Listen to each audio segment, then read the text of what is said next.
ఎవ్వరు లేని ఒంటరి జీవికి తోడు దొరికిందని,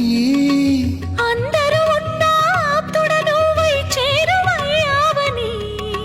జన్మకు ఎరుగని అనురాగాన్ని పంచుతున్నావని, జన్మలు చాలని అనుబంధాన్ని పెంచుతున్నావని, శ్వాసతో శ్వాసే చెప్పెను, మనసుతో మనసే చెప్పెను, ప్రశ్నతో బదులే చెప్పెను నేనున్నానని. నేనున్నానని,